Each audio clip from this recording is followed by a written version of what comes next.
Season 1, Episode 7, Part 1 of 2. The day the archers moved, Battle of Uhud, the year they spent preparing. The last time you saw Abu Sufyan ibn Harb, he was watching his army fall apart at Badr. He was not in the battle. His caravan, the caravan whose protection had been the stated reason for marching 1,000 men into the valley, had already escaped south along the coastal route before the first arrow was fired. Abu Sufyan had done his job.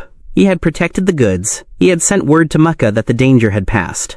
Abu Jahl had marched anyway, and now Abu Jahl was dead in the sand, with his head removed by a shepherd boy who had grown up memorizing the Quran, and 70 of the Quraysh's greatest names were either dead or in rope somewhere on the road to Madinah, and Abu Sufyan ibn Harb was the most powerful man left standing in Mecca. He made a vow. The sources record it. He said, "I will not touch water to wash myself for ritual purification until I have marched against Muhammad." That vow lasted a year. Before we go any further, if you have not yet watched our 3-part Badr episode, Season 1, Episode 6, everything that happens at Uhud will carry twice the weight if you understand what was lost at Badr, and why the Quraysh needed this battle the way a wounded man needs to prove he can still stand. That episode is linked in the description below. Watch it and come back. We will be here. Now, this is the Battle of Uhud, fought in Sha'ban of the 3rd year after the Hijrah, 625 of the Common Era. And before we stand on the mountain, before we watch the formations, before we follow the 50 archers to the pass that changed everything, we need to understand the year between Badr and Uhud, because that year is not empty. That year is the reason Uhud happened the way it did. Abu Sufyan did not waste a single month of it. The 50,000 mithqal of gold that had been sitting in the Quraysh treasury, the profit from the Syria caravan, whose protection had started the entire chain of events, was not distributed to its shareholders. The Quraysh Merchant Council made a collective decision. The money stays. It goes into weapons, into armor, into hiring auxiliary forces from the tribes along the route between Mecca and Medina, into building an army that would not march to a valley and stand there while 300 men secured the wells. This is Abu Sufyan's strategic signature, and it is important to recognize it clearly, because you will see it again in this series, where Abu Jahl operated on confidence, on the assumption that the name and reputation of the Quraysh would be sufficient, that a show of force would be enough, that the details of terrain and formation and logistics could be handled by lesser men. Abu Sufyan operated on preparation. He understood that Badr had not been lost because the Quraysh lacked courage. It had been lost because they had been outthought on the ground before the fighting started. He was not going to allow that to happen again. 3,000 men assembled at Makkah for the march to Medina in Sha'ban, 3 AH. 3,000 against the 313 of Badr, nearly 10 to 1. The army included 700 armored soldiers, more than the entire Muslim force at Badr. It included 200 cavalry.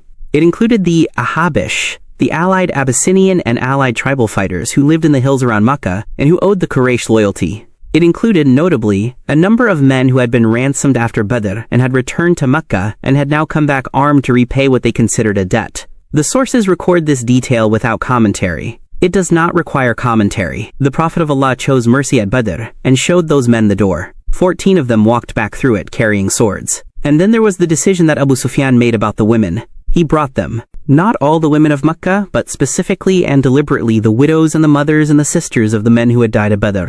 Hindah bint Utbah, the wife of Abu Sufyan, whose father Utbah had been killed by Hamzah at the opening duels of Badr, whose brother Walid had been killed by Ali. Hindah came.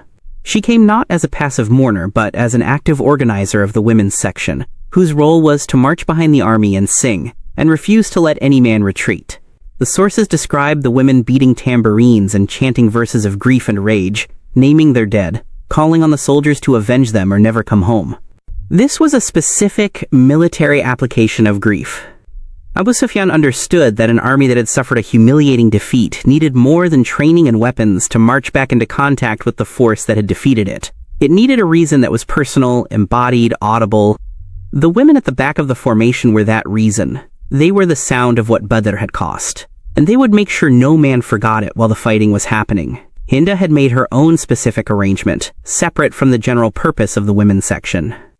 She had found a man named Wahshi ibn Harb was an Abyssinian slave, the property of Jubair ibn Mut'im, one of the Quraysh leaders. He was famous for one skill above all others, throwing the javelin from a distance with a precision that, the sources say, almost never missed its target. He had a distinctive technique, low and spinning, that the sources describe as a style particular to the Abyssinians. He was not a warrior in the general sense. He was a specialist. Jubair ibn Mut'im made him an offer. If you kill Hamzah ibn Abd al-Muttalib, you are free. Hamzah, who had killed Jubair's uncle Tuwaima at Badr. Hindah made him a separate offer on top of Jubair's promise. Kill Hamzah and I will give you all my jewelry. Wahshi accepted. He traveled to Uhud as a member of the Quraysh army with a single operational objective: not to fight the battle, not to advance with the line, not to hold a position or cover a flank. One man, one target, one javelin. That is all he had been asked to do. We will come back to Wahshi. The Prophet of Allah received intelligence of the Quraysh army's movement before it had completed its march. The sources indicate that Abbas ibn Abd al-Muttalib, the Prophet of Allah's uncle, still living in Mecca, not yet publicly Muslim, sent a rider to Medina with urgent warning. A 3,000-man army is on its way.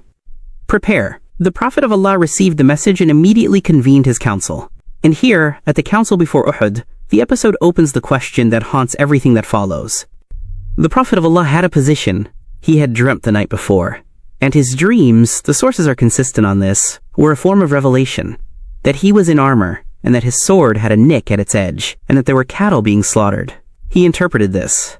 The nick in the sword meant a loss among his family or companions. The cattle meant that some of his companions would be killed. The armor meant Medina, that Medina itself was the defensive position, and that fighting from within it was the correct strategy. He told his council, I think we should stay in Medina and fight from within the city if they enter. Let them come to us. The logic of this position was sound by any military calculation. Medina had defensible positions. The Muslims knew every street and alley. The approaching army, however large, would be fighting on unfamiliar ground and would have supply lines stretched across desert terrain.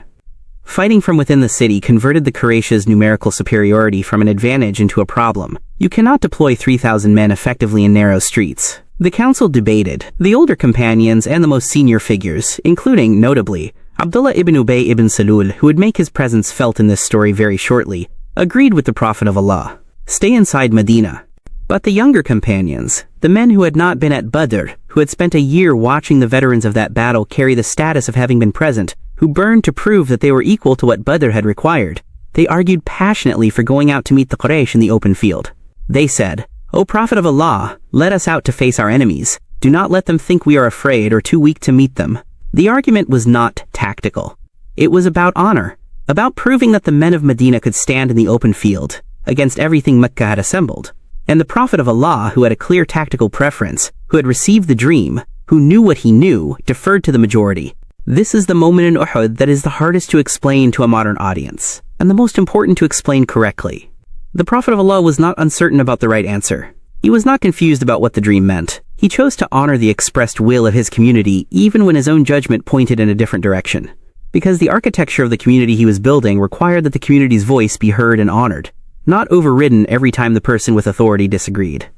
He went inside. He put on his armor. When he came out wearing it, some of the men who had argued most forcefully for going out began to have second thoughts. They went to him and said, Perhaps we pressed too hard. If you prefer to stay in Medina, we will follow you. You know best. He said, It is not fitting for a prophet, once he has put on his armor, to take it off until Allah has judged between him and his enemies. He had accepted the decision. It was done. They were going out. Abdullah ibn Ubai withdrew. This requires a name introduction, because Abdullah ibn Ubai ibn Salul will appear in this series repeatedly, and his character must be understood correctly from this first significant action. He is the man who, before the Prophet of Allah arrived in Medina, was being prepared to be crowned the king of the city. Both the Aus and the Khazraj tribes had been moving toward accepting him as a unified leader. The arrival of the Prophet of Allah had ended that process before it began. Abdullah ibn Ubai had accepted Islam, outwardly, formally, with the words and the gestures. But the sources are consistent and detailed about the fact that he harbored what the Quran calls nifaq, hypocrisy. He was the head of the hypocrites of Medina, the man who said the words and did not mean them, who gave cooperation when cooperation was cheap and withdrew it when it cost something. He withdrew it at Uhud. As the Muslim army of 1,000 men marched out of Medina toward the mountain, Abdullah ibn Ubai turned around with 300 of his followers and went home. His stated reason: The Prophet of Allah rejected my counsel to fight from within the city, so I see no reason to march out. The Muslim army arrived at the valley before Uhud, Mount Uhud to its back, the open plain before it, with 700 men. 3,000 on one side, 700 on the other. And somewhere in the Quraysh formation, a man named Wahshi was looking for one specific person in the Muslim line. Now, the Prophet of Allah organized his formation, and this is where the tactical architecture of Uhud becomes the episode's analytical spine. He placed his 700 men with Mount Uhud at their backs, the mountain serving as the rear anchor of the formation, making a flanking movement from behind impossible. His right wing and left wing extended forward from this anchor. His center, the Kolb, held the main fighting force. And then he made the single most consequential tactical decision of the entire battle. He identified a pass in the mountain, a gap in the rocky terrain on the left flank, through which cavalry could potentially sweep around behind the Muslim line and attack from the rear. He put 50 archers there under the command of Abdullah ibn Jubair. He gave them an order that the sources record in specific, unambiguous language. He said, "Protect our backs. If you see us winning, do not move from your place. If you see us being killed, do not come to our aid. Do not leave this position." Then he said something that was either a warning or a prophecy, and at Uhud, the line between those two things dissolved. He said, "If you see us being torn apart by birds, do not leave your position until I send for you. If you see us victorious, do not leave until I send for you." Do not leave. 50 men. One pass. One order. Stated plainly. Stated twice. Now let us look at the Quraish formation across the plain. 3,000 men in battle array. Abu Sufyan commanding the center. Khalid ibn al-Walid, still a disbeliever. The man who will one day be called the Sword of Allah, but who on this day is fighting for Makkah, commanding the cavalry of the right wing. Ikrimah ibn Abu Jahl, son of the man who died at Badr, whom we met in part 2 of last episode, cutting Mu'adh ibn Amr's arm, commanding the cavalry of the left wing.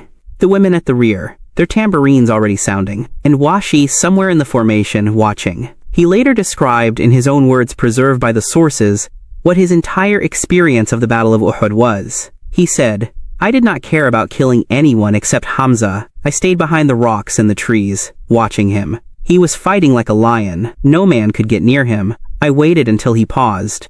Just a moment, just a breath, and I threw my javelin." We will follow that javelin in part 2. But first, a question that belongs at this exact moment, at the hinge between preparation and battle, before the first sword is drawn. The Prophet of Allah deferred to his companions at Uhud even though his own judgment pointed elsewhere. He honored the community's voice even when the community was wrong. And it cost them. It cost them enormously, as you will see in part 2. So, was that the right decision? Was the deference to the majority opinion at the Uhud Council an act of wisdom, an act of restraint, or an act that we are supposed to learn from precisely because of what it cost? Drop your answer in the comments. This question has been argued by scholars and historians for 14 centuries. I want to know what you think. And if you are watching this and you are not subscribed, do it now. What happens in part 2 of this episode is the reason this channel exists. The next 20 minutes will change how you think about obedience and command and the cost of a single decision. Hit subscribe so you do not miss it. Now, the battle is about to begin. But before part 2 opens on the field, I want to tell you about one more man in the Muslim formation. Not a famous companion. Not a commander. A man named Hanzalah ibn Abu Amir. He was newly married. The sources say he had been married so recently that he and his wife had spent their wedding night and the next morning before the march, and he had left for Uhud without performing the ritual bath that follows. He marched to Uhud in a state of ritual impurity because there was no time, and the army was moving and he was going. He fought at Uhud with everything he had. He fought his way through the Quraish line to Abu Sufyan himself, got close enough to wound him, and was killed before he could finish it. Killed by Shaddad ibn al-Aswad, who saw what was happening and cut him down. When the battle was over, the companions reported to the Prophet of Allah that they had seen angels washing the body of Hanzalah between the sky and the earth. He was given, after this battle, the title by which he is known in Islamic history, Ghasil al-Malaika, the one washed by the angels. A man who went to his wedding, and then to his death, and was buried by the sky itself. That is what was in the Muslim formation at Uhud, 700 men. Not all of them famous, not all of them remembered, but the kind of men who leave for battle before the wedding night is over, and fight their way to the commander of the opposing army before they fall.